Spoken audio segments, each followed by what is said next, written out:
Hey everyone, on today's stimulus update, we're talking all about why the stock market did so well on Wednesday. Hint, there was a drug that came out that had some pretty positive tests.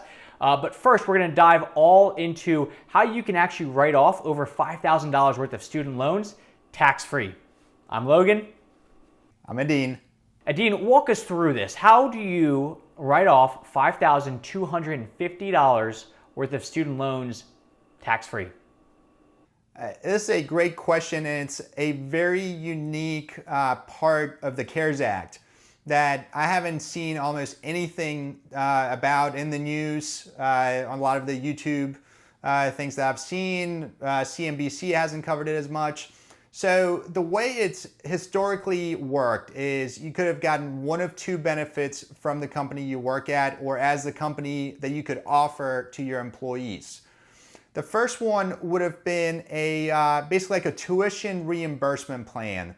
So if you want to encourage your employees to get more skills, or somebody comes to you and says, hey, I want to go take this class that's going to help me become better at my job. For example, an Excel class, a video editing class, whatever.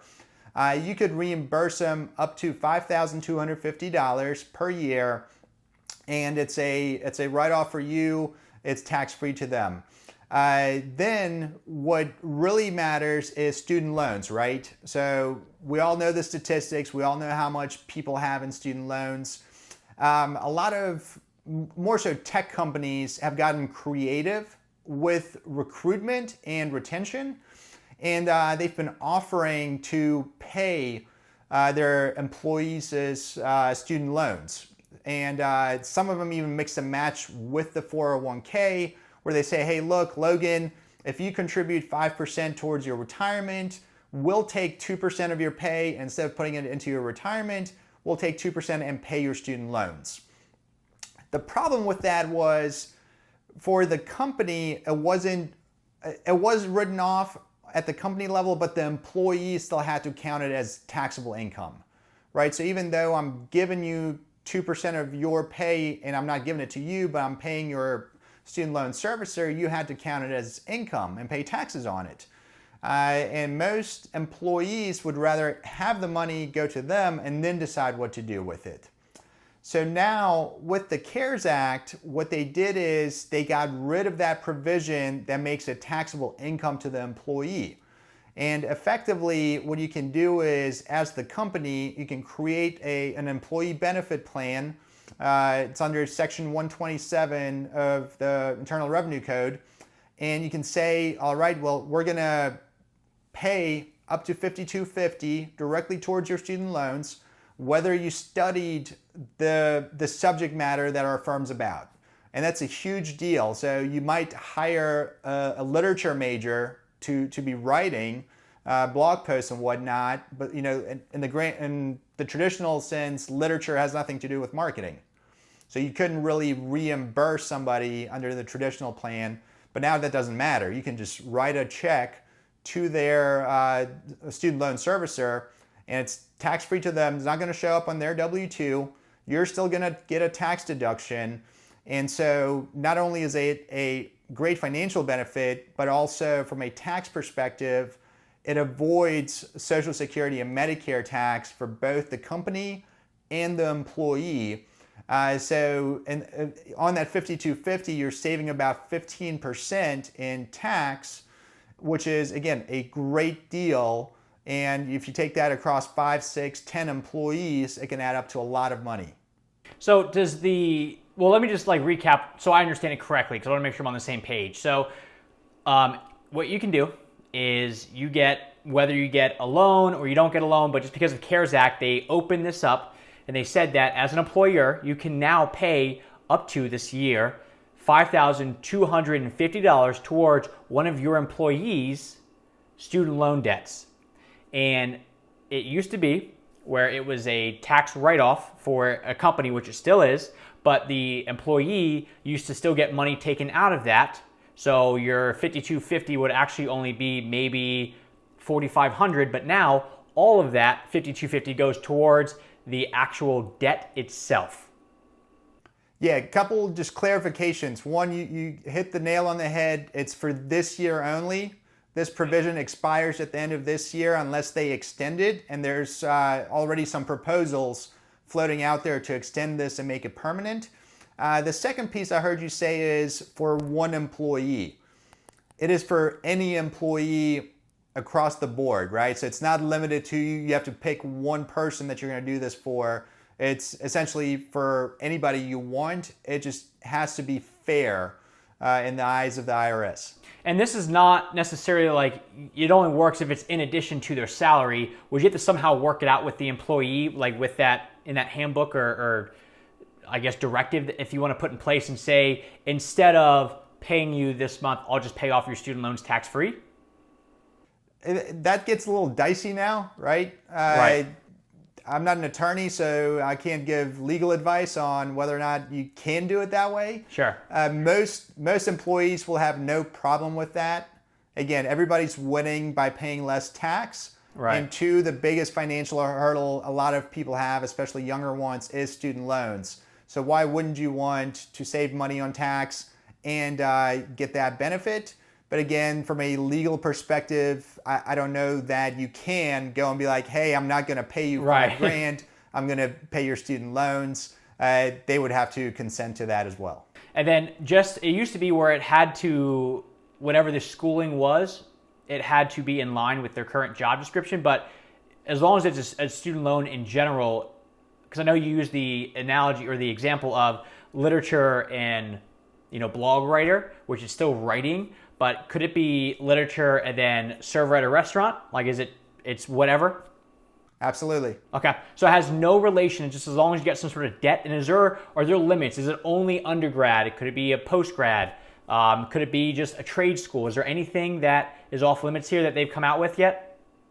No, this is very wide open, and it also covers both federal student loans as well as private student loans. Nice.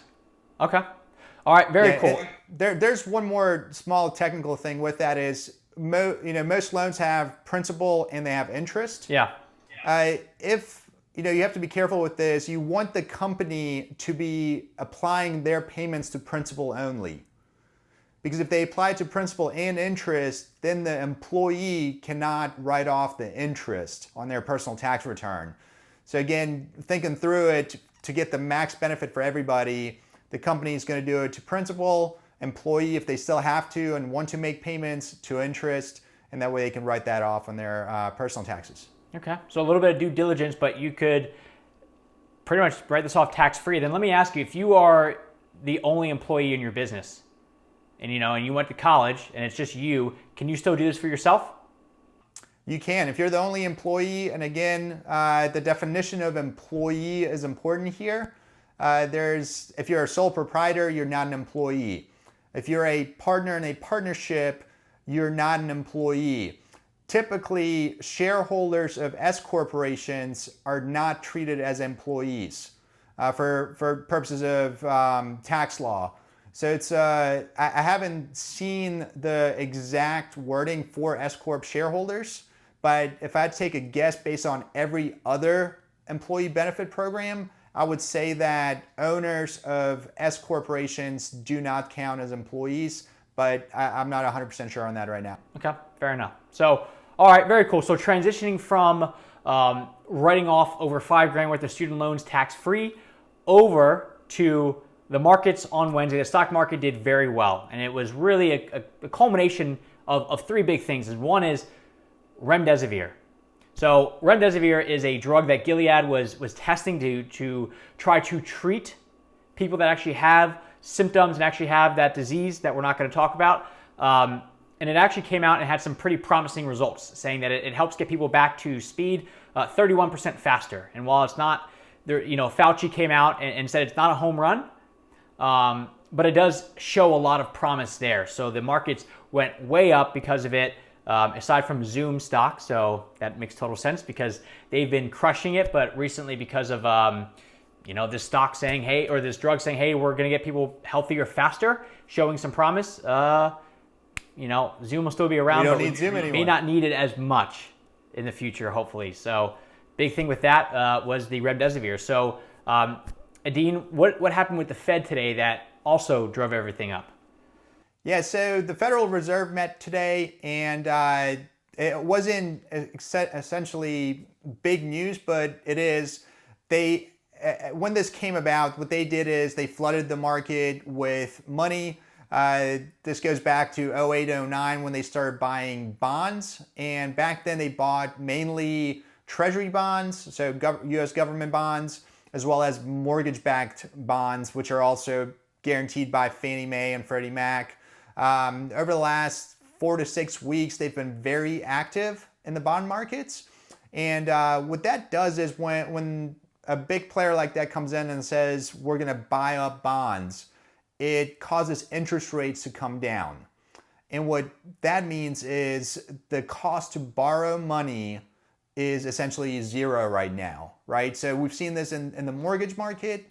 A lot of 30-year mortgages are going for 3.25%. 15-year mortgages are below 3, which has never happened, at least not in recent memory. And so what that means is you can buy a house and finance it for 15, 30 years at around 3%.